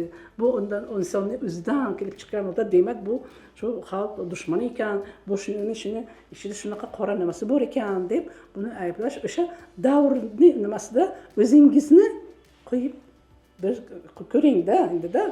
Shuning uchun men ko'pincha tomoshabinlarga aytaman, bu yaxshi emas, bu odam inson borki xato qiladi, lekin hammamizning joyimiz bitta joy. Bizda ham kamchiligimiz bor, o'zimizga ko'rinmaydi. Masalan, men yaxshi insonman, men hammaga yaxshilik qilganman yoki mening gunohim yo'q deb hech kim baralla ayta olmaydi. Negaki Alloh uni o'zi hal qiladi. Kimni qancha gunohi borligini. Bir oy oldin Hamza Hakimzodaning tug'ilgan kuniga Shohimardonga bordik. O'sha yerda qabrlar bor, anaqasi bilan. Biz borib o'sha yerda anaqa ko'rsatib keldik. Juda anaqa bo'ldi. Xalq ikkiga bo'lindi. Kimdir uni yomon ko'rdi, kimdir yaxshi ko'rdi. Anaqasi bilan. Lekin men uchun u kishi vatanparvar, yaxshi inson. Men bitta rasm ko'rsataman. Bobo Rahim Mashrab. Biz uni qabrlarini borib ziyorat qildik Afg'onistonda. U kishining ikkita qabrlari bor. Bittasi osilgan joyi Qunduz shahrida, bittasi haqiqiy qabri. Taxor viloyatida. Anaqasi bilan. Lekin qabrlar juda abgor ahvolda. Bu qayerda dedingiz? Afg'onistonda. Afg'onistonda? U kishi Navoiyning nimasiga nimami Hirot nima? Navoiyning Hirotda. Yaqin. Bitta joyda Navoiy, uning orqa tarafda Husaynboy qaro farzandlari bilan yonida Gavhar Shodbegim. Bitta joyda 3 ta maqbara anaqasi, u Hirotda anaqasi bilan. Keyin Abdurahmon Jomiy ham Hirotda anaqasi. Ba'zi nimalarda haqiqatan ham e'tibor kamroq bo'ladi. Endi nazardan sal nima bizda qolganmi? asosiy maqsad mana nima uchun biz sayohat qilamiz, ko'rsatamiz, blogerlik qilganmiz, ham sayyohlik, ham tarix ko'rsatish. Bugungi kunda yoshlar tarixni unutib boryapti. Bobo Rahim Mashrab kim edi, Husaynboy qaro kim edi? Hozir telefon hammada, TikTok, YouTube bo'ldi. Bolalar kitob o'qimay qo'ydi, opajon. Ham biz sayohat qilib, haqida mana shuni ko'rsatuv qilib ko'rsatish. Mana bugun Samarqandga biz kecha birinchi prezidentimiz uylarida bo'ldik. Nima edi, Bibixonim 124 ruxsatlar olib, mana qilib uylarini ko'rsatuv qildik. Mana bugun sizlarga keldik anaqasi bilan. Ham chiroyli ko'rsatuv, ham tarixni ko'rsatish. Anaqasi bilan. Xo'p, davom etamiz. Bu yerda ilmiy nima Sadriddin Ayni olim ham bo'lgan. U kishi o'zlaridan birdan ayni bo'lmagan, albatta u kishi bolalik chog'idan Sadriddin Ayni o'sha klassika Navoiy deymizmi, Jomiy deymizmi, Ibn Sino deymizmi, Firdavsiy, Hofiziy, Sherozilar deymizmi, mana shularni hammalarini ko'p asarlarni ko'p o'qigan juda ham. Odam birdan albatta mashhurlikka o'shalardan ko'p nima oziqalar olishgan u kishi. Sadriddin Ayni yana bir nima tomoni borki, ko'p kitob o'qigan. Shuning uchun bo'lsa kerak, qaysi bir inson agar kitobni ko'p o'qisa, u miyasi qoladi-yu, shu chiroyli jumlalarni o'zi keladi. Qog'ozga tushirishga qiynalmaydi. Shuning uchun mana hozirgi paytda prezidentimiz kitobxonlikni bekorga ham nima qilmayaptilar. Bolalar ko'p internetdan ko'ra ko'proq kitob o'qisin deb. Kitob o'qigan odam, inson miyasi charxlanadi. Haqiqatan ham chiroyli, bitta faqat gapirishga emas. Siz soatlab orator bo'lib gapirishingiz mumkin. Lekin agar men sizni oldingizga bitta varaqni qo'ysam, bitta mana shu arizani yozing desam agar, u yerda xato qilishingiz mumkin. Qachonki siz agar kitobni kam o'qigan bo'lsangiz, to'g'risi ham-da. Shuning uchun agar inson kitobni ko'proq o'qib, e'tibor bilan o'qisa, hattoki o'zbek tilida bo'ladimi, tojik tilida bo'ladimi, rus tilida bo'ladimi, xato qilmasdan yozishi mumkin. Shuning uchun bo'lsa kerak, endi mana Sadriddin Ayni olim bo'lsa, nima bo'lsa, hammasini og'zaki aytib o'tgan bo'lsa, agar kitobga tushirmagan bo'lsa edi, u Ayni bo'la olmasdi. Kitobga tushirgan, kitob bo'lib povestmi, romanmi chiqqanki, hozirgacha Aynining nimasi mana shu kitoblar nimasi asarlari bilan hayot.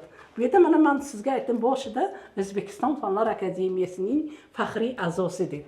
Mana bu yerda o'zbek kishilar olim shoirlarning fotosuratlari, Sadriddin Aynining eng yaqin do'stlari. Bu yerda G'afur G'ulom mana 3-chi o'tiribdilar, Sadriddin Ayni. Mana bu yerda nima Hamid Olimjon. Endi men hozir bitta rasmni yana bu yerda olimlik nimasidagi o'tib ketdim. Bu yerda mana Sadriddin Ayni o'z ijodxonasida shogirdlari, samarqandlik shogirdlari bilan Samarqand davlat universitetiga dars bergan paytda mana shu stol ustidagi qora lampa bor-ku, elektr lampa, stol ustidagi mana bu siyohidonlar original ikkinchi ijodxonada. O'rtada Sharof Rashidov, mana sochlari tepada, oq baratli, qora jempir. Bu Sharof Rashidovning studentlik davrlari. Bu yagona rasm. Sharof Rashidov bilan tushgan rasmi.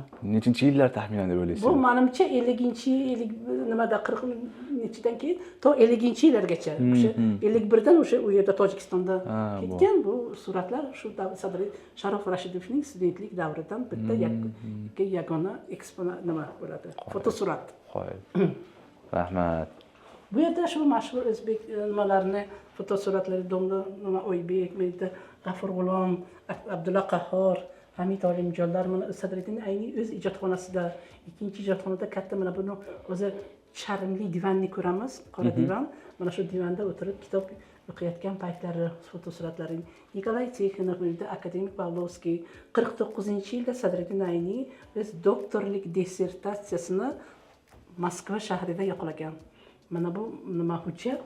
U kishining diplomlarining foto nusxasi. Diplom doktora filologiyskih nauk. Oxirgi 5-vitrinamizda esa yozuvchimizni xorijiy tillarda tarjima bo'lgan albatta ayrim asarlari, bu yerda hammasi emas, ayrim asarlari va Sadriddin Ayni yozuvchi olimlar bilan birga olgan alohida rasmlari, oilasi bilan fotosurati. Sadriddin Ayni 1934-yilda Moskvada yozuvchilarning birinchi syezdi bo'lib o'tadi. Mana shu syezdda ishtirok etib Maksim Gorkiy bilan uchrashgan. Chexoslovakiyaning jurnalisti Yulius Fuchi. Bu yerda Sergey Baradin mashhur Samarqand osmonida yulduzlar kitobini agar eshitgan bo'lsangiz, mana mashhur kitobni shu Sergey Baradin yozgan. Mana bu yerda o'z ijodxonasida Ayni tojik shoirlari Mirzo Tursunzoda, Mirsaid Mirshakar, Po'lat Tolis bu kishining shu shogirdi. Abdusalom Dehoti ham samarqandlik.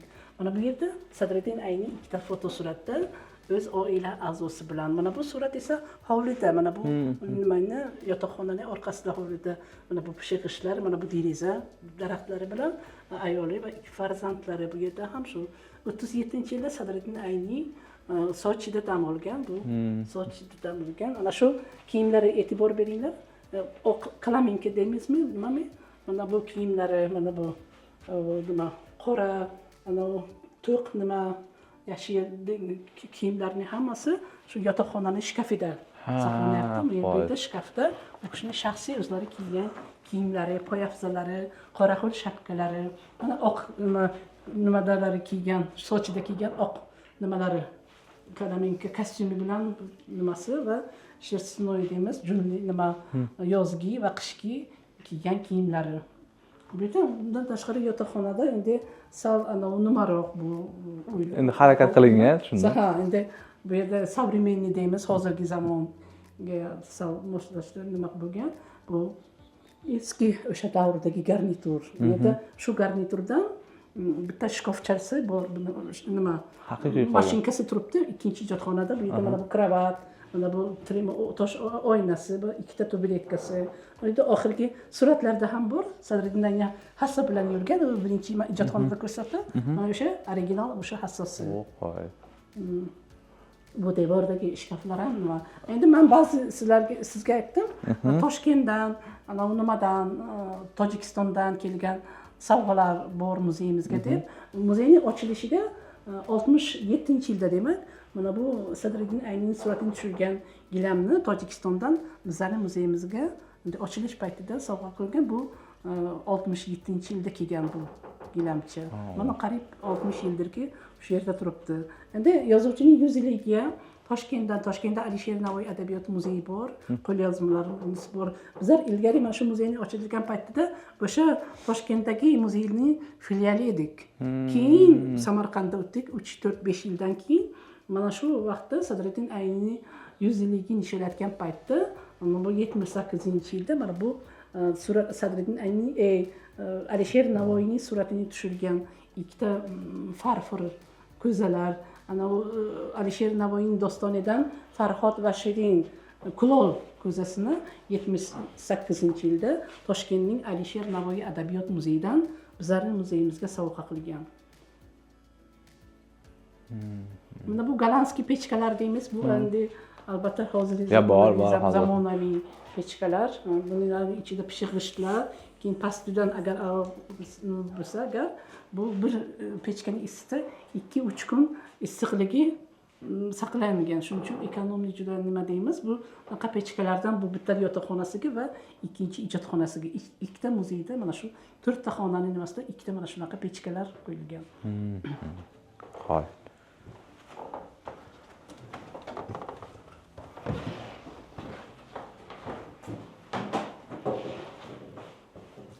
Bu yotoqxonaning dahlizida bizlar kichkinagina vitrinimizda bu yerda Sadriddin Ayni oxirgi yillarda ishlatgan nimalari, eksponatlari turibdi. Bu nima tish pasta nimasi parashogi. Bilasizki bu tish shotkasi, soqol oladigan jalamas plasmas buyda ana много разовый deymiz. Bu bir martalik nima shpritslar o'sha davrda bo'lmagan. Bu qaynatib necha marotaba ishlatilgan shprits. Oxirgi paytlarda Sadriddinning ko'p kasal bo'lgan, shuning uchun bu shprits ishlatilgan shpritslari mana bu shoxchalari, bu ko'zoynak, taqqan ko'zoynaklari, bu ko'zoynakning mana bu nimasi jildlari bu esa nima charmdan, qora charmdan kashilyoq deymiz, hamyon deymiz. Bu Sadriddin ayni ishlatilgan hamyon. O'rtada esa Sadriddin aynining o'zlarining yuzining niqobi. Bu ganchidan buni keyinchalik ana haykalini yoki byustni qilish uchun menimcha o'sha davrda endi o'lgan paytlardan shunaqa yuzining niqobini olgan bu original shu o'sha yuz niqoblari bo'ladi. Bu yerda fotosuratlarda yangi fotosuratlarda eski nimasi bilan chorna-beli deymiz, yangi rangli tasvirda nima qilgan, bu maydagina ko'rgazma o'tgan yili tug'ilgan kuniga nima qilgan edik, alohida rasmlari bor. Bu yerda nechta rasm bu o'sha vystavkaning birinchi nimasi bo'ladi. Bu yerda Sadriddin namoyishi Aksoy Nodiriy Sadriddin ayni darrang. Bu paytda Sadriddin ayni paytda svetnoy bo'lmagan. Shuning uchun qora oq tasvirdagi rasmlarni svetnoy изображение deymiz, rangli tasvirda. Bu yerda mana o'zi asli nusxasi, bu yerda svetnoy. Bu yerda ham shunaqa mana bu qarang, bu unga mana bu hattoki nimalari bor. Shularni keyin bu nimada hali svetnoy nimada rangli tushgan ikkita namunalari bo'ladi. Bu ko'rgazma mana shu nom bilan ataladi. Va ikkinchi oxirgi endi bu yerga ijodxonasi. Bu ijodxonada ko'pincha men hozir sizga rasmlarga ko'rsatgan ana nimalarimiz, eksponatlarimiz, mana bu lampa sharofrashlik bilan rasm ko'rsatdim sizga, mana shu eslingiz nima bo'lmasin, eslingiz chiqmasin, haqiqiyligidan dalolat beradi. Bu nimalar mana bu hattoki bu yerda shunaqa sifr daftarlar yozgan 1934-yil. Buni ayniga so'qilgan bu siyohidonlar, mana bu ikkita qalamdon, ko'z oynak, ana bu yerda bloknot, bu yerda ikkita o'shatilgan bloknot deymiz, va yana telefon apparati, shu davrdagi lampa. Bu yerda ham mana bu qora divanda o'tirib ayni kitob o'qiyotgan Mirzo Tursunzoda, Mirsaid Mirshakar bilan o'tirib suratlari mana shu divan bo'ladi. Charmli, kojani deymiz, divan. Bu mashinkada esa Qurbonoy Ubaydullayeva 5 yil aynining kitoblarini chop qilgan. Bu pastdagi tumbuchkamiz deymiz, maydagina shkofchamiz. Bu yotoqxonadagi turgan garniturning kravatu, oynayu tumbuchkalarni bitta nimasi, tumbuchkasi. Bu stollar albatta alohida mana bu choynak nimalar bilan, hozir mana bu lampalar bilan yana bitta rasmlarni ko'rsataman hozir. Choynagim o'sha. O'sha kepi, choynak o'sha davr. Qarang, ana nimalari Endi shunga hayron bo'ldim, ha. Mana bu yerda oxirgi endi o'chamiz, bu ijodxonaning dahlizi bo'ladi. Bu yerda kitoblar turibdi. Mana bu Sho'lai Jovidon, mana buni Qurbonoy Ubaydullayeva yozgan. Mana bu rasmda mana o'sha lampa, choynak, piyola qarang. Sizda mana bu siyohidonlar Sadriddin ayning gazeta qo'yayotgan payti bu kishi shogirdi Qurbonoy Ubaydullayeva bu kitobchini yozgan. Yana siz taklif etgan o'sha tojikchaga, o'zbekchaga. Muhriddin Xoliqovning onalari. Qo'y. Bu yerda nima jamlanma asarlari deymiz. Bu kulliyot, ruschaga mana bu Tobrani sachinin deymiz. Moskvadan 60-yilda 6 ta tomlik kitoblar ruschaga Moskva izdательство. Bu yerda alohida Moskvada rusda Smert Rostovchika, Rustxo'rning o'limi, mana bu Staraya shkola maktabi ko'hna, orqasida mana nima chomni nimalar o'zbek tilidagi alohida asarlari.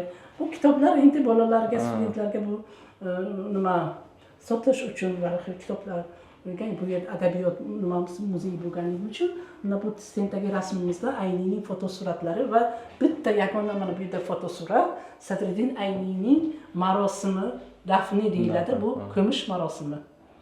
Bu o'sha kuni 15-iyul 54-yilda mana shu yerda bino, katta bino, bu Sadriddin Ayni nomidagi teatr, opera va balet Tojikiston. Mana shu yonda katta miting bo'lgan. Mana shu nimani ichida bu kishi Sadriddin Ayni jasadlari va o'rtada mana bu foto nima rasmda maska niqob deymiz va bitta bu Sadriddin Ayniyning nimalari maqbaralari Tojikistondagi bularni hozir boshqatdan nima qilgan man kesib qo'lingizdan yaxshilik qiling kelmasa yomonlik ham qilmang. Rahmat.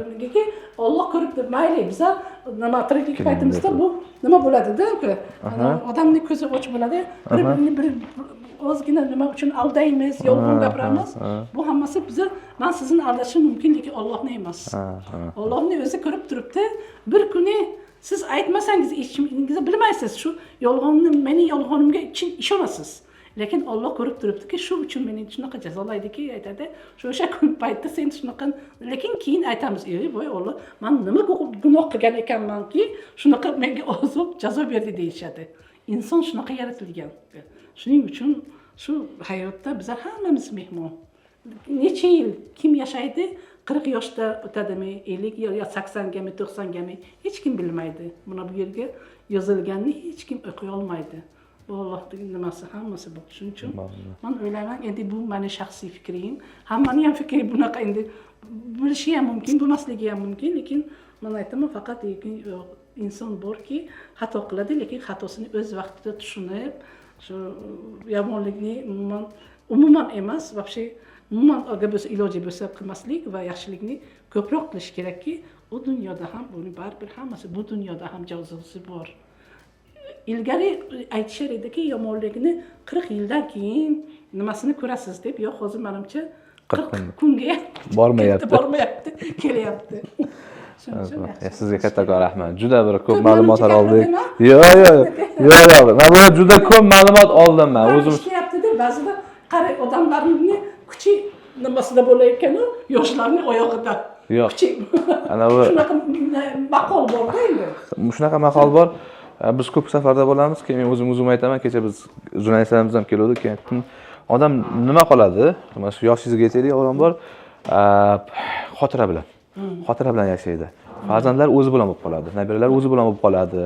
Keyin o'zi bo'lib qolsangiz, men o'sha yerga borgandim, men unaqa bunda xotira bo'ladi. Men shu eslab o'zingiz qolasiz-da o'shanisi bilan. Shuning uchun ko'p safar, ko'p insonlar bilan suhbat, hammasi mana bunaqa narsalar nima deydi, telefon, mashina, uy, hammasi o'tkinchi, keladi, ketadigan narsa. Lekin xotira doimiy siz bilan qoladi. O'shanisi bilan. Rasul Redkinning bir nima tarixiy nimalari, bu ko'p nimalarimizga, mehmonlarimizga shu surat juda ham ma'qul, shu suratni 3D deb nima qilishadi, shu yerga foto nimalar qilishadi, selfilarga tushadi. Ko'plarga juda ham ma'qul nimasiga. Lekin g'amgin. Juda ham chiroyli, ayniqsa Rossiyaliklar kelsa, "Vav" deb shu birinchi mana shu surat, katta surat ularning e'tiborini o'ziga jalb qiladi. Bizda shu katta shu ma'qul edi eksponatimiz, bu katta surat Redkinning Ayniyning portreti. Mana bu shu zaldagi endi o'ng qo'ldagi agar nimalarga, tekstlarga e'tibor bergan bo'lsangiz, bu yerga mashhurli tojikmi, o'zbekmi, rusmi, qirg'izmi, qaysi millatiga mansub bo'lmasin, bu shoir yozuvchilarning Ayniy haqidagi so'z do'konlari Ayniyga baho bergan ular. Ba'zi endi eksponatlarimiz nima sovg'a olib kelgan deb aytgan edi, mana devor eshik nimasidagi ustidagi bitta kartina, endi tog' manzarasini ham bir guruh mehmonlar kelgan edi Tojikistondan muzeyga sovg'a qilgan edik. Endi o'sha davrdagi, endi hozirgi mana Tojikistonning tog' manzarasi nimasi juda chiroyli chizgan, xuddi suratga tushirganday bu aslida chizgan, lekin mana shuni mehmonlar biza jon deb uni qabul qilib bu yerda o'sib qo'ydik. Lekin Sadriddin Ayniyning hayotining oxirgi yillari shu tog'larda nimasida o'tgan bo'lishi mumkin, dam olishgan nimalar vaqtlari, shuning uchun bu yerda juda chiroyli manzarani nima qilgan.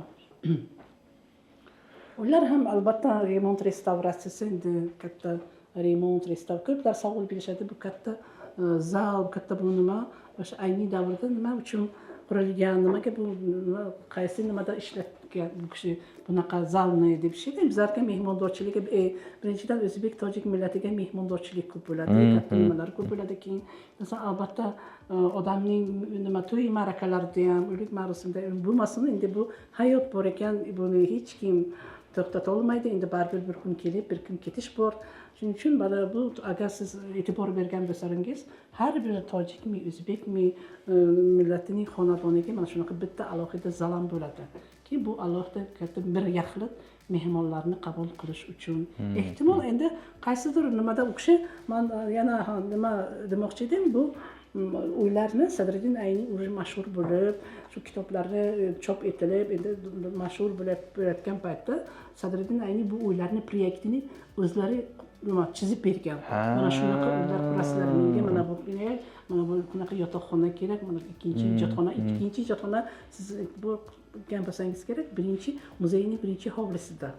Endi ko'pchilikda baribir ichkarida endi begonalarni kirib, hozirgi nimada ham shunaqa, endi mehmonxonangiz shu kirganda o'ng tomonda yoki chap tomonda shu nimada bo'ladi-da. Endi ana hovlini to'rt nimasida mehmonxona hech kim qurmaydi. Shuning uchun bo'lsa kerak shu ikkinchi ijodxonada ko'pincha Sadriddin Aynining shogirdlari kelgan edi. Begona baribir bu kishining ham ayollari, qizlari bo'lgan. Shuning uchun bo'lsa kerak o'sha kishi Sadriddin Ayni ikkinchi ijodxonalarni birinchi hovlida. Birinchi hovlida yana sizlar kirishda endi hozir chiqishga e'tibor qilsangiz, bu yerda ikkita kirish darvozasi alohida, yana shu kirish darvozasining yonida shunaqa ulmakorlik katta bu kirish darvozasidan katta eshik turibdiki, bu eshik Sadriddin Aynining garaji bo'ladi. Sadriddin Ayniga davlat nima bergan, mashina bergan, qora mashinasi bo'lgan, shofyori bilan yana. Shofyori esa boloxonacha bor, shu yerda davlat ishlariga olib borib kelish uchun kuni bilan shu 9 dan 5 gacha, 9 dan 4 gacha o'sha yerga kutib o'tirgan. Agar mabodo shoshilinch biror nima bo'lsa, mashinasi bilan olib borib, yana mashinasi bilan Sadriddin Ayni yana vaqt nimasida judoyam ana nima bo'lganda, vaqtini hech qaysi nimasi minutigacha u kishi shu ishi bilan nima taqsimlab chiqqanda, u kishi keyin harbiylarga o'xshab juda ana nimani yaxshi ko'rar ekan. Hattoki tayinlagan odami 10 daqiqami, 5 daqiqami kechik qolsa, agar nima qabul qilsa ham qo'yib nima qilar ekanki, sen meni 10 minut yoki 5 minut vaqtimni olding. Shunaqa nima bilan, ijod bilan band bo'lgan inson ekanki, hattoki vaqtlarni ham taqsimlagan. Shunaqa bo'lgan ekanki deyman, shuncha kitob yozgan. Buncha kitob yozishni albatta o'zi bo'lmaydi.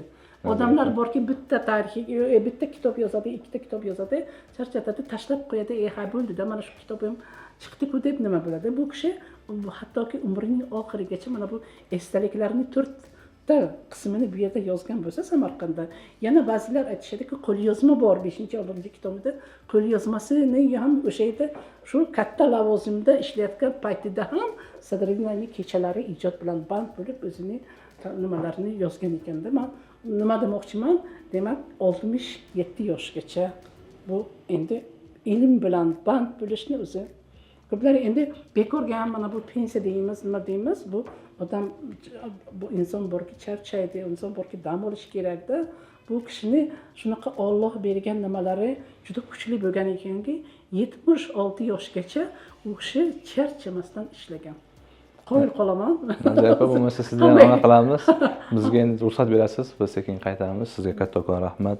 Bugun Sadriddin Ayni haqida men juda ko'p o'zimga bilim oldim. Xo'p, bilasizmi, va bu maqsad orqali men bizda chiroyli reportaj chiqadi. Xulosada biz bugun chizig'imiz necha edi, operator? Bugun 13 bo'lsa, endi biz harakat qilamiz. Shu 15-larga, o'sha obeddan keyinlarga bugun borib, montajimizni boshlab, tug'ilgan kunlariga shu reportaj chiqarib va reportaj orqali ko'plarga mana shu Sadriddin Ayni haqida nima edi, ma'lumot berish. Men sizlarni 15-da taklif qilaman. Sizlar o'zlaringiz oyoqlaringiz bilan kelib, 15-da bu yerda katta tadbir bo'ladi. Sadriddin Ayni tug'ilgan kuniga bizlarga mana bu katta mana bu nimalarni tagida bitta katta hozir zamonaviy katta gilam bor. O'sha gilamni ana u haykalni oldiga to'shaymiz. Keyin mana bu yerda mehmonxonada 5-6 ta hozirgi zamonaviy simli ko'rpachalar bor. Bularni to'shab qo'yib, keyin maktab bolalari Sadriddin Aynining asarlari bo'yicha maydagina ssenariy deymiz, nimalar qo'shadi. Keyin studentlar o'qishini, she'rlar yozgan she'r yodlab beradi. Keyin ustozlarimiz endi Sadriddin Aynining nimalari esa bu ixlosmandlari, yoshi kattagi domlalarimiz kelib o'z xotiralarini, o'z nimalarini ayni haqidagi so'z yurgani keyin ko'pincha bizlarga nimalar ham kelishadi. Bu Tojikiston nimasi hali posol elchilari Abdujabbor Rahmonzoda ham bir ikki marta mana shu nima katta tadbirimizda aynining tug'ilgan kunlariga qatnashgan edilar. Men bu yilgisi men albatta sizga va'da bera olmayman. U kishi endi o'z xohishlari bilan bizlar taklif qilmasdan o'zlari kirib kelishadi. Bizlar bilmaymiz, hali uncha ma'lum emas. Ehtimoli bor, kelishlari ham mumkin. Keyin mana shu Samarqand davlat universiteti, o'rta maktablar kelishadi. Bu yerda juda ham katta chiroyli tadbir o'tkazamiz. Bu tadbirda men sizni taklif etaman. Rahmat. Vaqtingiz bo'lsa albatta, lekin harakat qilamiz. Va so'zimizni oxirida shuni aytib o'tmoqchi edik. Hozirgi kunlik va o'zbek aloqalari o'z tarixida eng zo'r davrlarida. Bilasizmi, Shavkat Miromonovich, bu yerda Emomali Rahmon bordi keldi, kutib olish. Bunaqa olib, nima deydi, bir rus tilida aytganda pik darajasiga chiqmagan. Hozircha mana zo'r davrga ketyapmiz. Mana shunaqa do'stligimiz abadiy bo'lsin, ko'z tegmasin, sovuq kunlar ortda qolsin. Shuning uchun hammasi mana shuni biz harakatdamiz. Sizga rahmat. Salomat bo'ling. Men juda ham xursand bo'ldim. Xo'p, salomat. Shu do'stligimiz haqiqatan ham eng nimasi hayotda tinchlik. Tinchlik, ichki nizo bo'lsa, bir-birini ko'rmaslik, bir-birini g'iybat qilib, bir-biriga nima qilib, millatchilik qilish bu eng yomon xislat deb o'ylayman. Mana shu xislatlar agar bo'lsa, ichki ana shu nimada bu tashqidan kerak dushman kerak emas, o'zimiz ochib beramiz. O'zini o'zi biydigan nimalar mana shu ichki nizo deyishadi. Shu ichki nizo bo'lmasligi kerak. Shu man juda tinchlik tarafdoriman. Hech qaysi qo'llarimiz ana unaqa nimani yomon kunlarni nimasini ko'rmasin. Mayli, yana o'zi to'xtatmoqchi edim, yana buni qo'shib qilaman. O'zbekistonning eng katta kuchi bu ko'p millatli. Eng nozik joyi ham shu, eng yaxshi tarafi ham shu. Shuning uchun O'zbekistonda 130 dan ortiq millat hozirgi kunda o'sha nima deydi, tinch, totuv, do'stona, qonun oldida hammasi teng. Oxirigacha shunaqa bo'lsin. Shunaqa bo'lsin, xolos. Rahmat. Salomat bo'linglar sizlar.